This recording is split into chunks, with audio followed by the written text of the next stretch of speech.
Look, we've all been there. You make a financial decision that you know, deep down, isn't really serving you. But for some reason, you just keep doing it over and over again. You might be thinking, why do I keep doing this to myself? Well, the answer might lie in your money scripts, those sneaky, unconscious beliefs about money that were formed way back in your childhood. Welcome to the very first episode of Your Brain on Money, a show that gets weird and real about the psychology behind your financial decisions. I'm your host, Hanna Horvath. I'm a certified financial planner, and I'm fascinated by why we do what we do with our money. In each episode, I'll explore the hidden forces shaping your financial life and give you practical tools to build a healthier relationship with money. Whether you're dealing with financial anxiety, trying to break bad money habits, or just curious about the psychology of wealth, this is your show. Now let's dive into today's episodes about money scripts, the unconscious beliefs that might be controlling your wallet. Okay, so first up, what are money scripts? These are the beliefs that we hold about money that were shaped by our early experiences, things we heard from our parents, saw in our communities, or picked up from TikTok. They're like the invisible code running in the background of our financial lives. Money scripts can sound like all sorts of things: intrusive thoughts, things you hear from other people. Common ones could be, money is the root of all evil, rich people are greedy, I'll never have enough money, or I don't deserve money or deserve wealth. You know, these beliefs can often lead to financial behaviors that don't always make logical sense. We may avoid looking at our bank statements or overspend because of what we see online, or just constantly worry that we are one step away from financial ruin.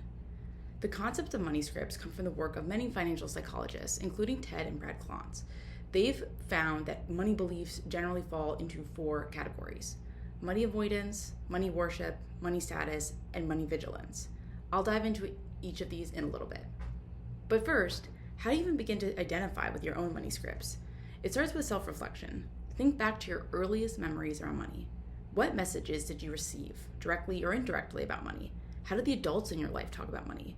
What emotions came up for you when you think about your finances? Paying attention to your automatic thoughts and feelings around money can often give you clues to the scripts that might be running under the surface. And here's a hint: we usually have more than one script operating at a time. It's like a complex web of beliefs that have been woven over years of experiences and observations. So, as we go through these different types of money scripts, you might find yourself nodding along to more than one. That's totally normal. The goal here isn't to label yourself as one type or another, but to gain awareness of the multiple stories you might be telling yourself about money. Okay, so script number 1, money avoidance. Let's start with this.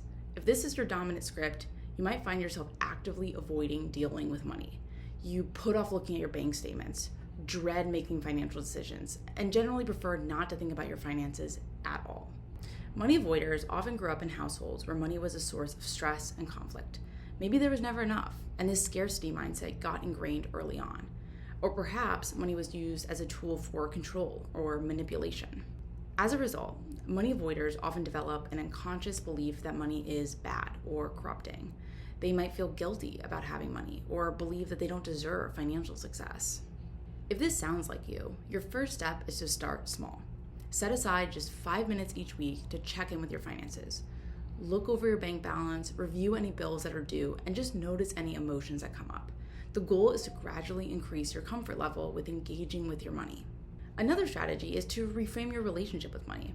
Instead of seeing it as an enemy to be avoided, maybe you can start to view it as a neutral tool.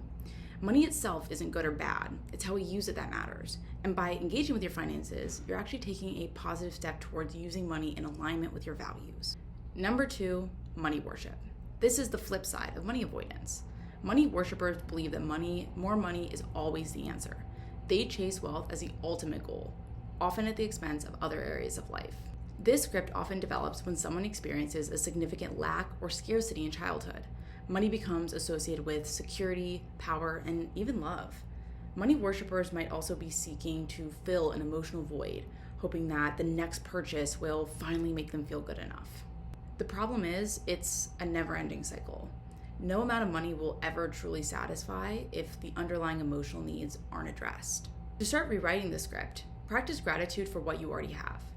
Make a list of the non-monetary things you value in life, and define what enough looks like for you, not based on external expectations, but on your own authentic needs and desires. It can also be really helpful to examine your spending patterns.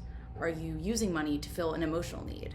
Next time you feel the urge to make an impulse purchase, pause and ask yourself what you're really craving.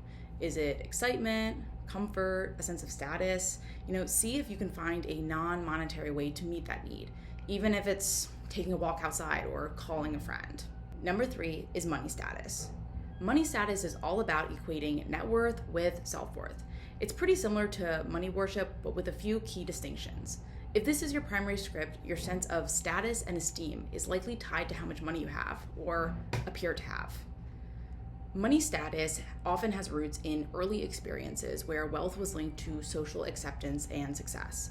Maybe you grew up in a community where the wealthiest families were also the most respected, or perhaps you internalized messages from social media about millionaires and billionaires being winners. As an adult, this script can translate into competitive, status-driven spending.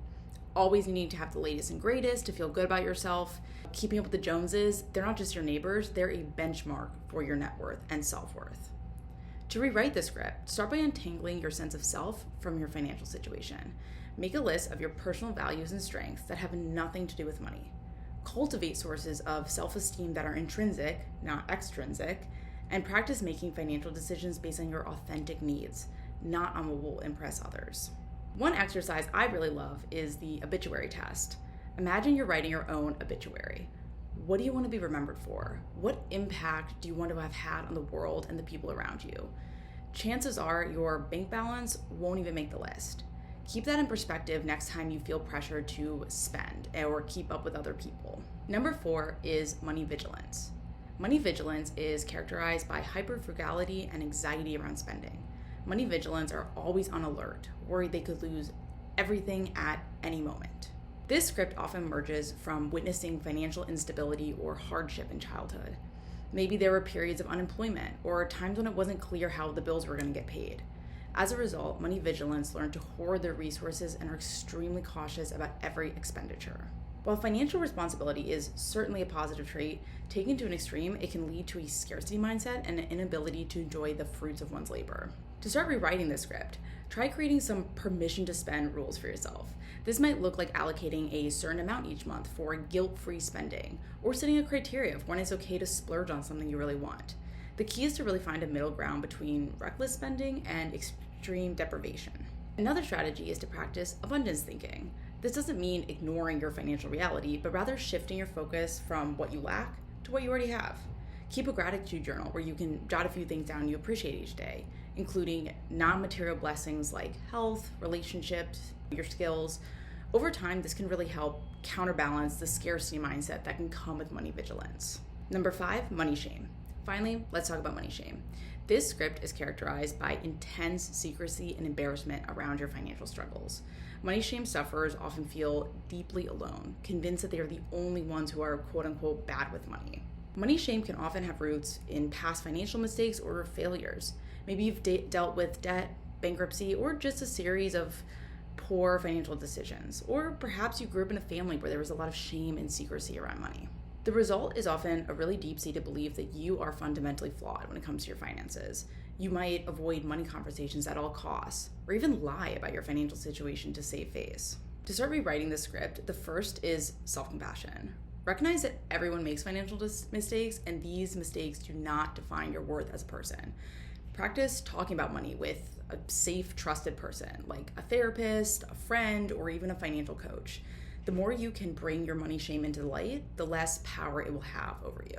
It can also be helpful to reframe your financial journey as a learning process. Every mistake is an opportunity to gain wisdom and make different choices going forward. And remember, you're not alone. Money struggles are far more common than most people let on. So by speaking your truth, you might just give someone else the courage to do the same.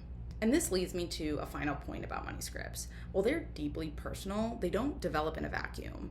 Our money beliefs are shaped by the families, communities, and cultures we grew up in. And some of those beliefs are rooted in systemic inequalities and biases. For example, research has shown that women are more likely to be money avoiders, while men are more likely to be money worshipers. This likely stems from gendered messages about women being less competent about money, which isn't true by the way, and men being valued for their financial prowess. Similarly, individuals from marginalized racial and ethnic groups might have internalized beliefs about money based on experiences of economic discrimination and a lack of access to resources. So, as you examine your own money scripts, it's also important to consider the larger social context. What messages did you receive about money based on your gender, race, class, or other identities? How might these messages be limiting to your financial potential or sense of worth? Awareness of these broader patterns could be a first step towards not only rewriting your personal money scripts, but also advocating for a more just and equitable financial system for all. So there you have it, the 5 main money scripts that drive our financial behaviors: money avoidance, money worship, money status, money vigilance, and money shame. Remember, awareness is just the first step. Just by tuning into this video, you're already on your way to rewriting your money story. Take some time this week to reflect on your own earliest money memories and beliefs you might have internalized. And be gentle with yourself in the process. We're all works in progress when it comes to our own financial journeys. If you found this video helpful, please subscribe for more videos on money psychology. Until then, I'm Hannah.